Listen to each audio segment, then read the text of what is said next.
all, I would like to thank the organizers for organizing this webinar on this very, very pertinent topic.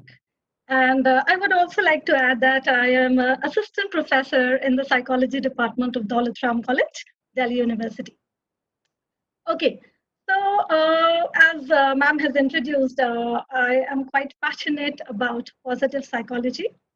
And therefore, I love talking about positive psychology. So when I got this opportunity to come and speak here, I really was very, very overjoyed. But at the same time, I would like to say that whenever I tell people that, you know, I'm into positive psychology, the first question that I am receiving now from people is how can positive psychology be applied to the COVID-19 situation? That's the first question that comes to me.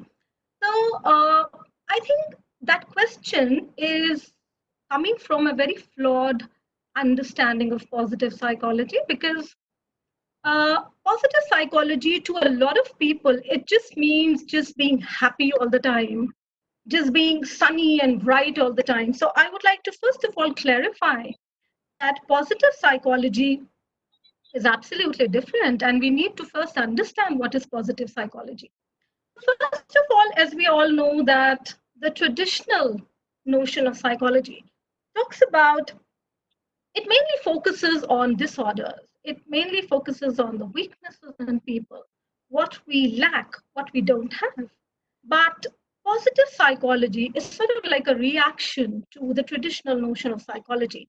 And therefore, it says that this is not the only thing to be studied in psychology. So we need to study the other part of human behavior, which is also extremely important, is what is right with people, what are the strengths in people, and what are we good at? What do we do when we behave at our very best? So I think that is what positive psychology actually is. So with that understanding, I believe positive psychology can be used not just in this pandemic situation, it can be used in any situation, any kind of situation. So, with that, I would like to share a few strategies from positive psychology that we can use to enhance our well being at this time. Well, before I go on to the strategies, first of all, I would like to share with you a very, very simple model of well being and happiness. This model is a very, very famous model. It's given by Sonia Lyubomirsky and her team. It's called the happiness pie. Well, it talks about happiness and the determinants of happiness.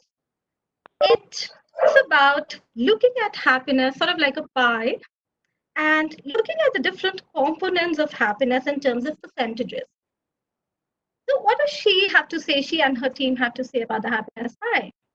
According to them, if we look at our happiness, 50% of our happiness is determined by our genetics. It's called the set point. That means something that we are wired for, something like a temperament. So all these things which cannot be changed, something that we are programmed for. So we are not able to change them. So that's 50%, around 50%. 10% of our happiness depends on our circumstances. That means whether we are living in a village or a city, whether we are rich or we are poor. So all the time we keep cribbing about, if I were rich, if I had a BMW, we keep talking about all these kind of things. But according to their research, that only forms around 10% of your happiness. Well, if you look at this 50% and this 10%, you would feel that, wow, it's so, 60% of my life is not in my hands. That looks very pessimistic. But I think we need to look at the remaining part of the pie, which is the most important, which is 40%. And what is that 40% of your happiness composed of? It is dependent upon your intentional activity.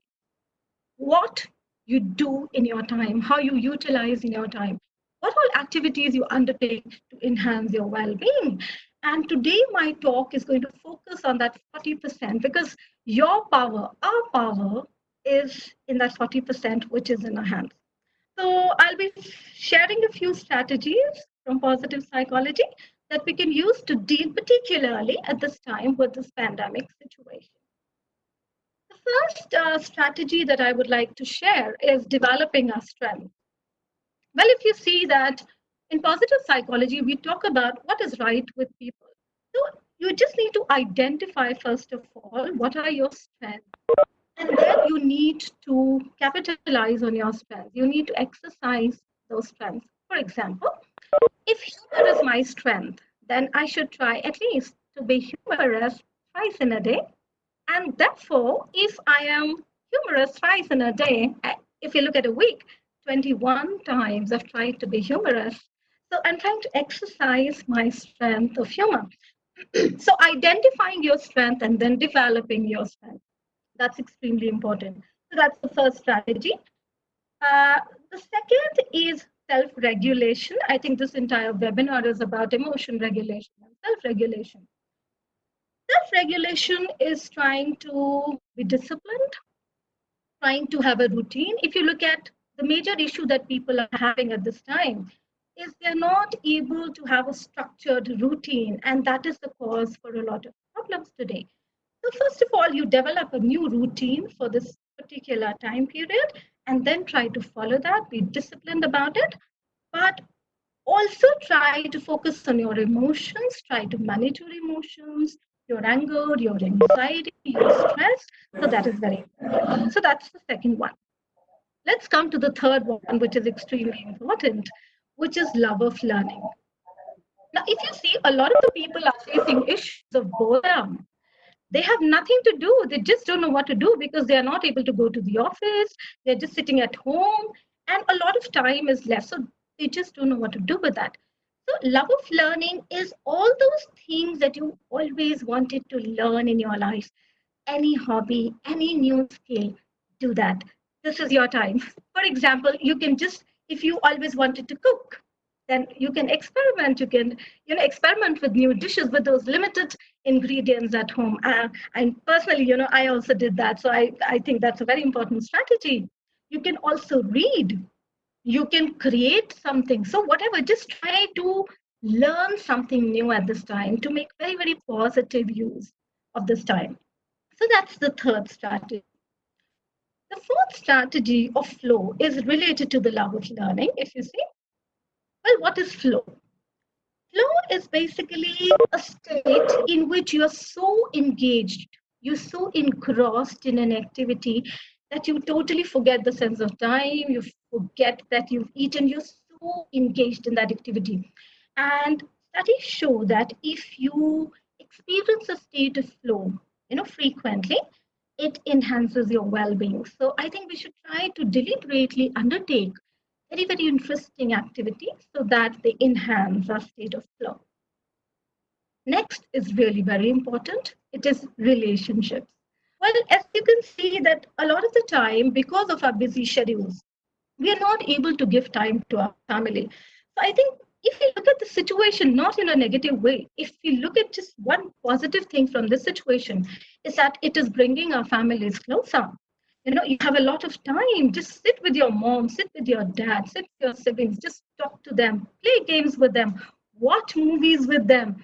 Go and see old photo albums and just reminiscence about those beautiful memories. So nurture your relationships at this time. And if you're not able to meet people, if you're living alone, then of course you have all these forums, you have online platforms. Make use of them and connect with your family and friends. That's a very, very important strategy. Next, again, very, very important is kindness. I think a lot of the arguments which are going on, among people is who should do what at home. So I think just be kind and help each other out. Just go and help your mom, go and help your dad in their work, and they will really, really appreciate that. So being kind is extremely important. You don't need to do anything big. Just need to do very, very small activities and be helpful. At the same time, I also want to add that with kindness, we also need to learn self-compassion.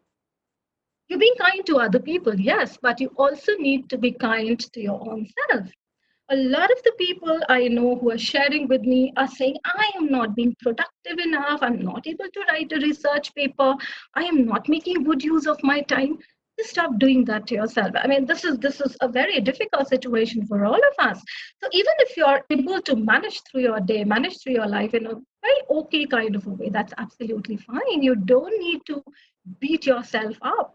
So just be kind to yourself and just appreciate yourself with whatever little you're achieving every single day. Next is, of course, really very important. It's mindfulness. Well, mindfulness is important because if you see a lot of the issues that people are facing at this time is basically because they are looking at the past a lot, or they are looking at the future a lot, and that is causing a lot of anxiety. Oh, I wish I was doing this right now. If you keep doing that to yourself, it's not of any value. So the first thing that you need to do is being mindful of the present moment. The past is not in our hands, the future is not in our hands so much, but what is in your hands 100% is your present. So just focus on the present, just enjoy that moment, learn from that moment. I think that's extremely important. Well, with regard to mindfulness, another strategy is savoring. Savoring is very important. That means you're just cherishing the present moment. You're just cherishing whatever past memories you have, beautiful memories. So savoring the moment, whatever you're doing, even if you're just eating food, enjoy that. Even if you're just going and talking to your mom, enjoy that conversation. That is savoring. So just taking everything from that beautiful experience and enjoying that experience. So that's very, very important. In fact, a very good technique, a very good exercise to savor is to just click pictures. Just click pictures of all of you sitting together, enjoying good family quality time. Do that. And if you have a garden, if you have a beautiful rose, if you have a beautiful flower, just go and click that picture and savor that moment.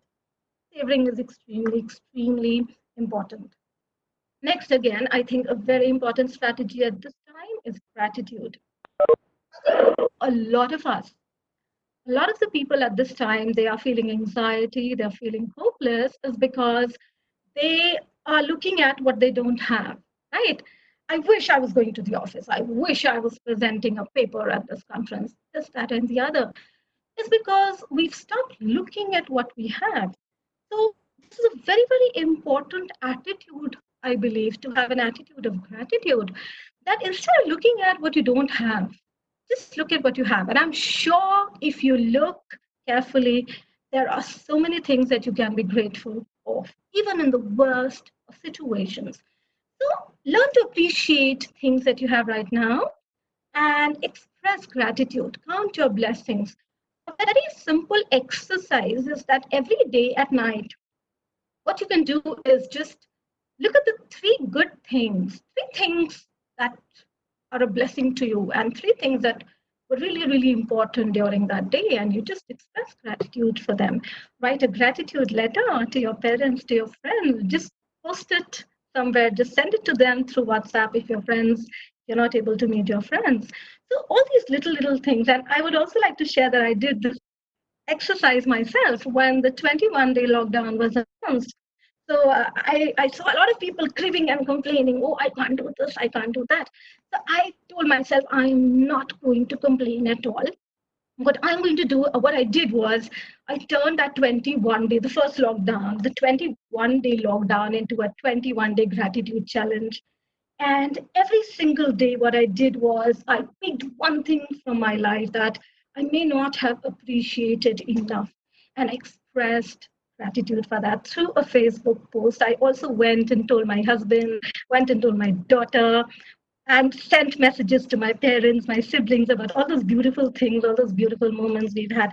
So just appreciating what we have. You don't have to look at bigger things in life. Just these small moments. So gratitude is extremely important. Next is optimism. Optimism not in a unrealistic way that if I go out, nothing is going to happen to me. That's unrealistic optimism. What we have to see is realistic optimism, and to tell yourself to expect good things in the future. Why to keep overthinking that what if I get this, what if I get that? A little bit of pessimism is fine. Only then we'll take care of our health and everything, but not over obsess about it. So optimism would be to expect that good things are going to be there in the future. That's extremely important. The next is purpose and meaning. I think this is really important because a lot of the people are feeling meaninglessness from this COVID-19 situation, a lot of uncertainty. They don't know what they're going to do next year. They don't know if they will be able to go abroad for their education. A lot of meaninglessness is there. I think and all of us need to work on that. And we can work on that by understanding where does meaning come from in our life. Well, if you see what is meaning, how do we get meaning in our life? Is we have certain models, okay, through which we try to understand the world. But if you look at any crisis situation, what it does to us is that it shatters those mental models, it shatters those assumptions. So, what we need to do is we need to reorient, we need to restructure our mental models to understand, to develop new ideas about understanding the current situation. That's one, and stop complaining. The second component of meaning is that our goals were different earlier, right? Many of us would have planned a holiday. Many of us would have planned to go for an international conference. Not possible right now. So just reorient your goals, refashion your goals to fit the current situation. And of course, the third thing, which is very important part of meaning, is significance. Any kind of a crisis situation, it just reduces the sense of importance that we give to ourselves. So we need to understand that I am an important person, yes, and this is a very difficult situation, but that does not reduce my importance, right? So you need to see how you can be helpful to other people, how you can be helpful to yourself to develop meaning and purpose in your life. And the last thing that I would like to say is hope. The last strategy is hope. That first of all, you need, as we see the model of hope by Snyder, we see that it talks about goal setting. It talks about the will and the ways that you need to have the ways that if I'm not able to attain my goal with one way, I try another way to reach that goal. And the second part of goal setting or hope would be to motivate yourself, okay, to attain those goals. So I think that's extremely important. So all these strategies that I've shared, to conclude, I would like to say that if you look at positive psychology, I think it is a very powerful area in psychology, and we really need to understand it, and we really need to apply it. First of all, yes, dealing with this pandemic situation in a positive way, or deal with any crisis situation in our life. But I want to add that let's not look at psychology as a panacea for problems in our life. Yes, there are problems in our life, but we need to move beyond that. So use positive psychology not just to deal with the pandemic or dealing with crisis. Use positive psychology to become a better person, to function in an even better way, to enhance your well being, to flourish, to develop your strength. So that's it. Thank you all so much. Thank you, Dr. Anand. So that was Dr. Pooja Anand for us, where she talked about the happiness pie. So